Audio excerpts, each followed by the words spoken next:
Hi, I'm Steven Seidel. You're watching Influencing Entrepreneurs with Casimir Ward. After years of teaching entrepreneurship and consulting business owners, I realized that true knowledge comes from the wins and losses of those entrepreneurs. These are the stories of those business leaders. I'm Casimir Ward, and this is Influencing Entrepreneurs. Just so tonight is the first game of the NFL football season, and my Eagles will be playing. I confirmed my lineup last night. I did that too. Dashing, yeah. It's like if your lineup isn't good now, then it's never going to be good because it has all the players that you drafted, right? Exactly, yeah. So yeah, that's what I did over Labor Day weekend. Is and I don't even live in the neighborhood, but my old neighborhood, we still to this day meet every year and run our same league, and everybody puts $20 in a pot, so it's fun. Nice, good stuff. Today we're here with Steven Seidel with the Seidel Agency. Thank you so much for being with us. Thank you so much, Cass. Appreciate you bringing me on. I'm super excited to talk. I'm a big fan of your podcast, and just an honor to be here. Well, no, I appreciate it. And I was looking at you. We got a lot to talk about. You've got a very diverse background in what you've done over the years. And I want to talk about a little bit. You went on the TEDx circuit. You gave it your TEDx. Yes. What was that experience like? So that experience was probably one of the most challenging that I've ever had. And thank you for asking that. It's ever since, I first heard about TED and TEDx. I think it started with Simon Sinek and his Start With Why. It's always been something that I wanted to do. So I submit a couple times, and then they had somebody back out at the University of Kentucky. They were doing a TEDx. Somebody backed out and they said, "Hey, do you want in?" And they had my submission, and I said, absolutely. But I didn't realize the magnitude of work that actually it took. I had 1 month to prepare and get it all ready, whereas everybody else had known for 3-4 months. So my timeline was a lot shorter than everybody else's. When did you connect with yourself? I'm imagine when you do connect with yourself, you're like, there's the aha of like, I didn't realize I was disconnected until you're like, now I'm joined. Yeah. So within the connection process, it comes different for different people.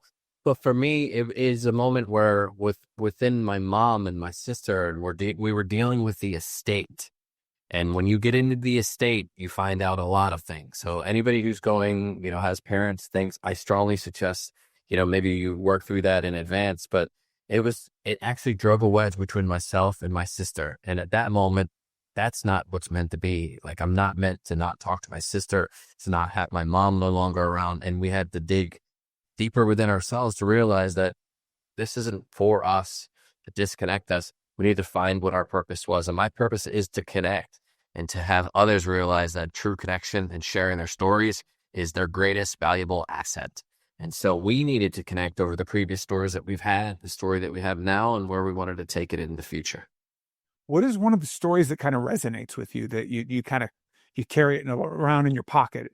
So there's a story that I talk about in the talk, and this was one moment that I really connected on a deeper level. So this to you might look like just French fries. It's kind of a fun little phone. It's a McDonald's phone for listeners. But so growing up, I always used to go after school, after sporting events. My mom would take me to get a value meal, and it was those moments where I would get her the fries at the bottom of the bag, which we all know are the tastiest ones anyway, but I would give her the fries at the bottom of the bag. And it was always just a joy just to see her get those final 2 moments, those final fries. And looking back, I realized that was one of the most important moments and cherished moments in my life. And so I wrote a whole piece called The Fries at the Bottom of the Bag. And that was kind of the inception of my talk. But while I was cleaning out my mother's house, like I talked about, reconnecting, I saw that there was a bag in the corner, and at the bottom of the bag was this little phone that was French fries in the bottom of the bag. And so it reminded me that, yes, my mother is still here. Her spirit is still here. She might have passed on, but those fries at the bottom of the bag, those are those little moments that we share with each other that we might overlook, only to go back and savor. But really, it's up to us to live in the moment, to live in the now, and understand that these moments that we're living are the best moments that we have available. Because one day we're going to look back and think about the good old days, but the good old days are right here, right now. We have that joy that we can access. it's, you know, it's those core memories. Like you mentioned, like we're of the generation that going to McDonald's was awesome. Like it Yeah. was, you know, and it like my happy place that I think about is like being, you know, 10 or under and that walk into Toys R Us and thinking Oh, all the rainbow colors it had, the giraffe and everything. But it's like there is no Toys R Us happiness as an adult, you know? yeah, totally. I mean, I think as a kid, we're unadulterated. We're not patterned and you know, beaten down by society, if you will. We don't have bills. We don't have stressors. We don't have these big, you know, IRS agents or whatever it might be that's coming down on us. And yet we still have that power that we can say, look, this too shall pass. Or we can take a moment and realize that our breath happens without us knowing. If we separate ourselves 18 inches from our head to our heart, we could truly find things that inspire us that we love. And too often we'll maybe get sidelined. But as a kid, that's what we have. We have the love from our parents. We feel protective. And then we have that fun. And if it's fun, it gets done. I remember walking into Toys R Us as well. I think that we do have things for us as adults that are crucial. And so I talk a lot about being great, being grateful, reflective, ethical, accountable, and transformational. And for me, I have a list on my phone of all the things that I love and that I find, oh, wow, this is amazing. And I keep track of those so that I can go back and revisit them and continue to infuse my life with joy. Yeah. So, you know, you've built this speaking platform, you know, based on grief and this philosophy, really, and you know, you've done that. You've continued to speak. You've built out coaching, individual coaching. You've done it into companies, for you know, cross cultures. Uh, while you get that piece where we get connected with ourselves, once we do that, how do you help people? Because you said I think the next part of that is building your mission. You know, what's your mission, Cass? Oh, I want to live a happy life. I want to help others. I want my family to be happy. You know, I don't want to worry about the stupid stuff. You know, like we've all got that generic. That's not a mission. That's just kind of a laundry list of like things. Like, how do you walk somebody through building their own personal mission? Oftentimes we come up with this generalized statement, but we really need to go deeper in that. And I mentioned that previously in building your mission is to really sit with where does your heart live and where is your head at. But there's a Venn diagram. Obviously, you have your skills, you have your passion, and you have obviously what it is that you're most passionate about from your heart perspective. But when we start with the mission, ultimately, whether it's personal, and it can be different, right? For your brand or for ultimately for your company. But if your personal mission and you're working for a company and organization, you need to ensure that you have that cultural alignment.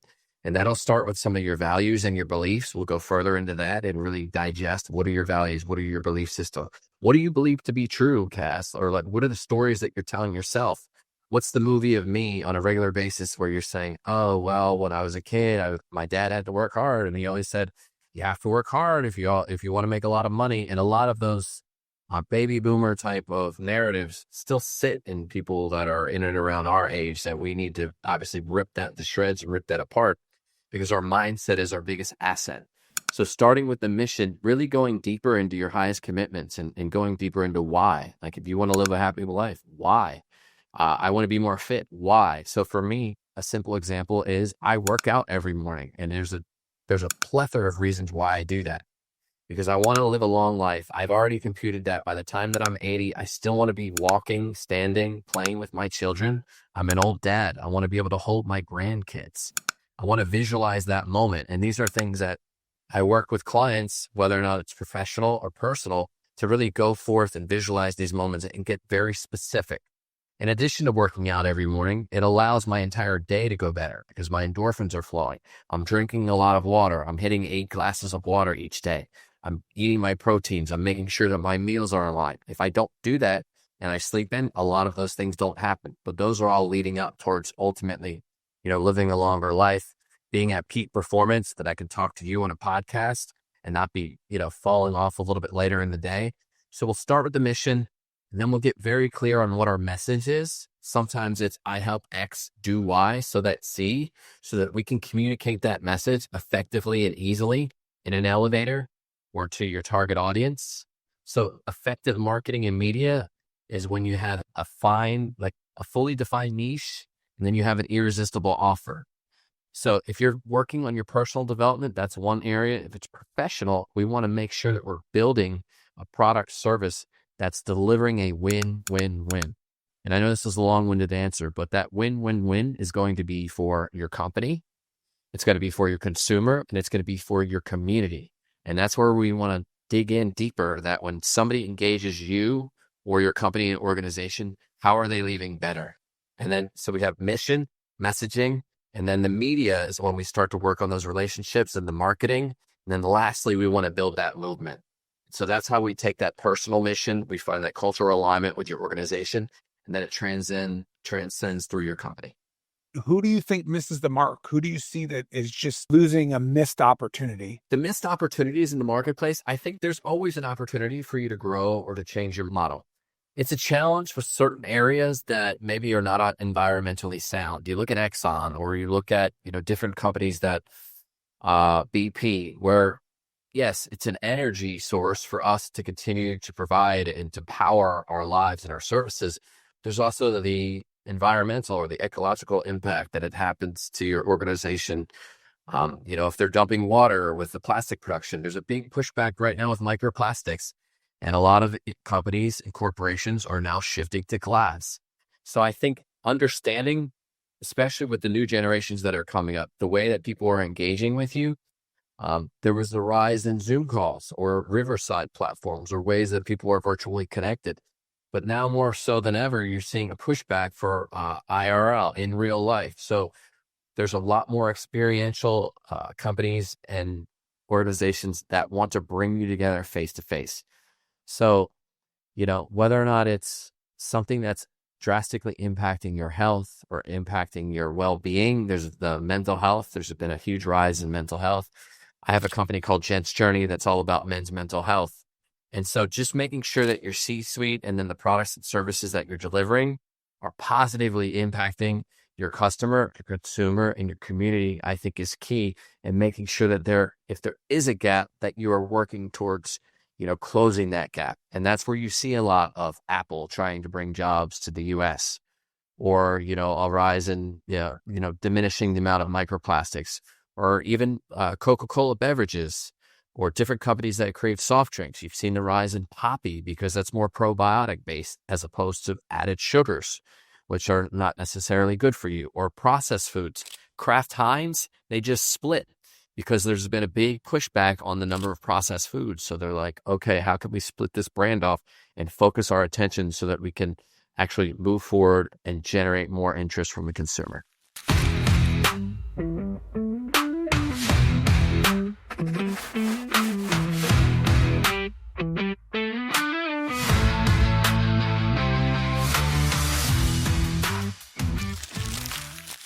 About 8-9 years ago, you opened up the Seidel agency. Yes. Like, what caused you to take that road into entrepreneurship?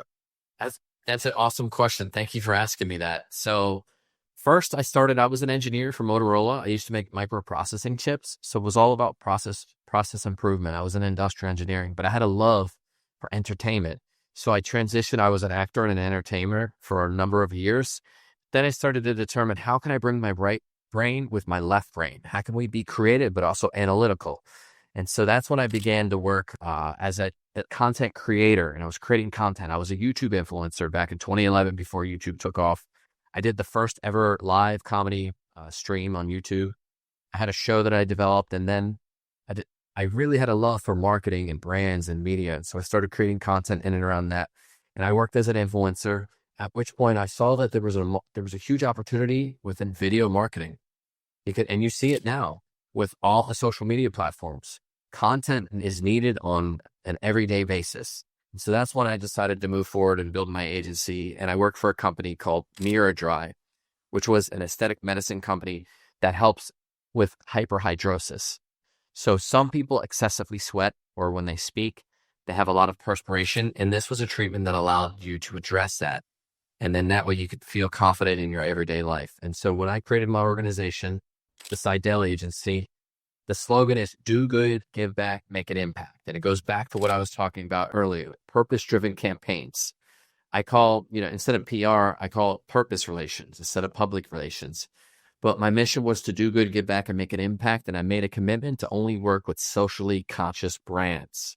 And that's where it comes with the mission, the message, then the media and marketing, and then the movement. Because what it is, when people engage with you and your company and or your brand, they know that there is a positive impact, not only to them, but also to their community. But so you're in a world of industrial engineering, and then you I don't want to say abandon that, but you go into acting and comedy. What is that like? What is that transition? Do you just get up and quit your job one day and go into it? Are you fed up with one, or is it just something of following your passion? Yeah, that's a great question. I think in today's fragmented world, we no longer have a job for 35 years. My father worked for Sperry Unisys Mapper. It was all the same company. He was a computer. He worked within computers. And so I actually was working for Motorola, and I was an industrial engineer, and I got let go. I was laid off. So I said, okay, this is my opportunity to pursue what really lights me up. And that's where I was involved in science and mathematics. I was a people pleaser. My parents said, look, you're great in that. And that's how I ended up in engineering. Still love breaking it down and figuring out problems and how we could solve them, and hypothesis, time and motion studies, all those amazing things. But at the same time, like I said before, my gift of storytelling and exploration and really, expressing myself was not being fulfilled. So I went from one extreme to the other. And then I had a moment of clarity or an epiphany. It was like, let me bring both of these together. It was a 180-degree flip. I went to New York City. I was actually supposed to work for the NBC Page program. It did happen, at which point I said, okay, well, I'm here in New York. Let me pursue what I've always wanted to do. And I trained for 2.5 years, and I learned how to effectively, tell stories, to act, to entertain. But all that came from my childhood when I was growing up with divorced parents, and I became a people pleaser, and I searched for validation. And so as an actor first starting out, I was wanting to be famous and find validation and purpose. Be loved. Yeah, be loved. But now, working with speaking and talking to business leaders, it's not about me, it's about them. It's about holding up a mirror and say, okay, you can hear from my stories, but see yourself. How can we improve you and your ultimate life? And know that your story matters. And the story that maybe, like you said, your story as a 7-year-old with the Transformer, it can change. And as you begin to get access to your mindset and the thoughts and the limiting beliefs and what you really want, you can change that and realize that anything's possible. What were those years as an actor? And did you do stand-up comedy or just kind of improv? Improv. I trained with iOS, and then I also trained with UCB in New York City with Amy Poehler. They had these really cool things called ASCATs, and they would come in and do all of that, where they would, you give them a suggestion, and then they do an entire night of comedy based on these suggestions. But it was a fascinating experience. It was an area of exploration, of raw, open artistry. And so I tried it all. I wrote poems, I sang songs, I got on stages. And so it was just an opportunity for me to bear who I was. I've got to imagine it's a platform of creative experimentation and stimulation emotionally and all of that, like something that you can't go anywhere else to get. Yeah, the concrete jungle of New York City is unlike any other. I'm actually going back there not too soon. But one of the things about that experience is, as an actor, you get rejected every single day. And so that also is part of my journey of grit and determination and resilience. Back in the day, I would do anything and everything to try and make things happen because I felt as if, look, this is going to happen. I have to do it. But there's such a high degree of luck that is involved in that field. You could have the biggest amount of talent. I just saw an interview about Will Ferrell. His father said, look, I know that your talent, if it was based on sheer talent, you would be a success. But obviously, just due to the sheer volume and the numbers, there is a great deal of luck involved in this. So if for some reason you feel like this isn't the right path, it's okay to bow out and to try something new. And Will Ferrell said that unlocked him, and that gave him the freedom to fly and to not worry about anything else. And so while I was doing that, there was tons of rejection. I had countless stories, but that built a great deal of growth and resilience. What we go through, we grow through. And so that is something that I apply on a business perspective or when working with others and coaching them to realize that what is that idea or that thought or that business or that passion that you think about all night long. And so ideally, we want to get you to a place where you never work another day in your life and you're at a position or working for a company where you are fulfilled and you can't wait. So even if there is rejection, it doesn't matter because you love it so much. What is kind of the thing that fills your cup? What are the fries at the bottom of your bag that kind of keeps you going? So thank you. The fries at the bottom of my bag would be conversation, connection, community, and collaboration. One of the things that I enjoy most is the face-to-face time. And that's what I enjoy about speaking when we do keynote speaking and I talk about the hidden power of growth or connection as a currency in the age of AI.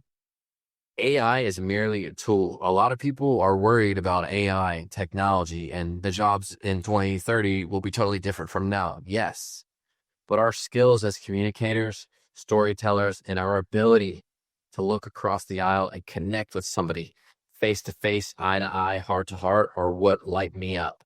And that's why I created my men's group, because we have these really engaging and delightful conversations of how baby boomers are much different than us as fathers, because back then everybody had to be hard.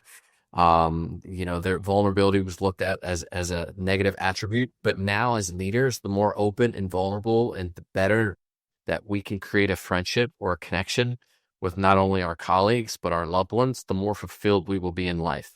So the fries at the bottom of the bag for me is connection and communication. And that's where with my men's group that I created called Jet's Journey, we have conversation cards.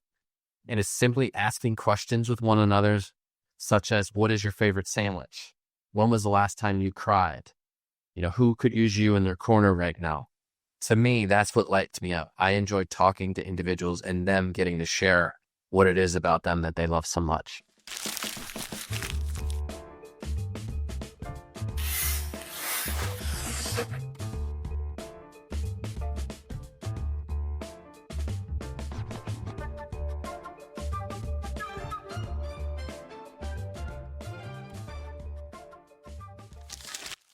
One of the things you also talk about going along the way is it makes me giggle, but I carry it with me, is turning your diss track into a path for success. Yeah. Let's talk about that. Let's talk about our diss track first. How are you going to identify our diss track? So the diss track to me is, I'm a big musician guy, is your disadvantage. Essentially, this is a superpower of yours. And once you realize what it was that maybe limited you or kept you from being your greatest potential, you can unleash that. And it's much like anything they say, turn your mess into your message or your pain into your purpose. But me growing up, and even now, I have, I guess you could say I'm disabled, but I'm hard of hearing. So I had tubes put in 7 times when I was younger. I was the kid who would always have to have earplugs in, wearing swim caps when you go into the school. People would always make fun of me. And I developed this thing called white coat syndrome or white lab coat syndrome, where every time you go to a doctor, they have that white jacket on, you immediately get anxious and scared and fearful.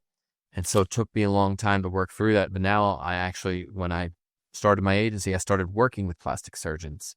So it's funny to think about these things, whether you try to avoid them or you mention them, they often kind of come full circle. And so I ended up now working with plastic surgeons on a regular basis and helping them with their strategies and their marketing. My diss track started with me not being able to hear and getting made fun of because I can't hear. And even now, I still can't hear very well. How about you? So, man, I was always a fat kid and I've always struggled with my weight. So to this day, it's something I've gotten skinny. I've gotten unhealthy skinny. I've gotten muscular. I've done it all. Yeah. The maintaining of it is the biggest piece of it.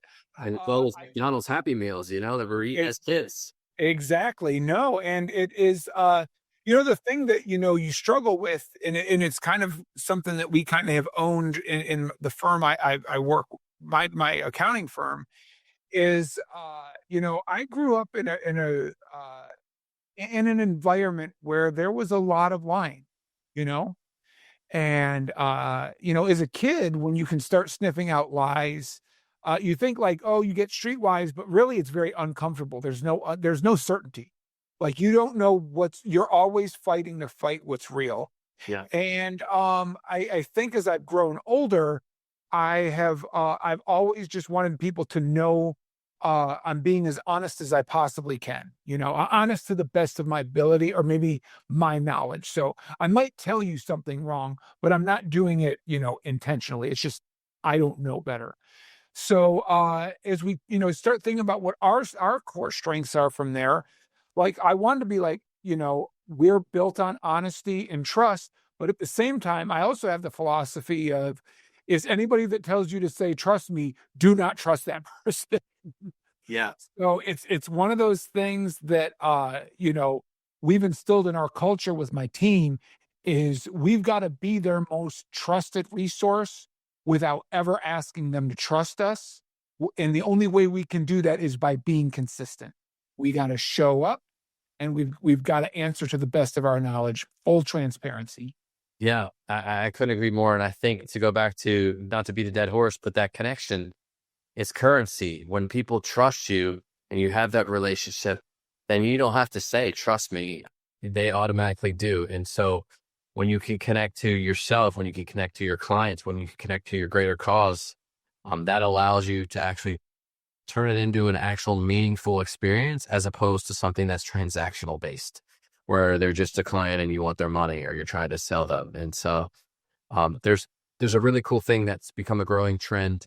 It's called a mind movie, where in lieu of visualization boards, to realize your highest potential and to get to where you want to be, you can use a Canva. So Canva, you can take Canva, you can visualize what it is for your team or for yourself and where you envision you'd like to be, create a really cool, compelling video, and then put some engaging music underneath that inspires you and impacts you, gets you in a place where, yes, these things are these things are possible. And it's kind of like the GPS. You don't need to know how you're going to get there. You just need to know where you want to be. And for you, it's, open, it's transparent, it's trustworthy. But these mind movies you can play for yourself on a regular basis so that you can, get rid of the limiting beliefs, fire at peak performance, but also achieve ultimately what you want, your greatest dreams, and go from a place of love, acceptance for your dreams, as opposed to letting that fear hold you back. What does the finish line look like? Yeah, so there's a couple of really cool, platforms. So Dan Harris does some meditation. There's the School of Life, which is another really amazing platform where their mission is to help you heal, learn, and grow. And so that's what I'm ultimately working on right now, is finding ways that we can help change makers, C-suite, whomever, small business owners, but ideally people who are wanting to instill lasting change, building a platform and a portal where we can empower each other to be the best version of each other. In college, I worked for Disney, and I was part of the college program where they select students from different universities. I went to Penn State. Shout out to Penn State football. Let's go. But they were all about synergy of 1 + 1 = 3. And so when they would put out a movie, it wouldn't just be a movie. It would be the merch. It would be the soundtrack, be all these individual elements. And so that's what we're working on our side of things with my speaking and my agency, to build a platform where we can be synergistic around other change makers to help each other win. How do you balance that where smaller firms like ours really, as you mentioned, the riches are in the niches? Yeah. So for you, what we want to ultimately do is we want to set ourselves up for success. It's not going to come overnight, obviously. Too often people think, okay, I want to do this for a month, 3 months, but really success. I was just having an epiphany the other day. Success for me takes 20 years. I launched a successful podcast. It took me 20 years. Another project, that the TEDx talk, to be speaking on stages, it took me about 20 years.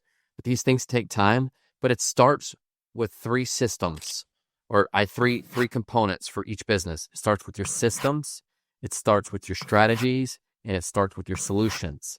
And that's where oftentimes a lot of companies and their businesses or key opinion leaders, they start like, hey, I just want to do this. And that's where on the bottom is our foundation to get back to your mission, then your message, then your marketing and your media, and then your movement. But that's where we need to look into your systems. What are the systems that you've built?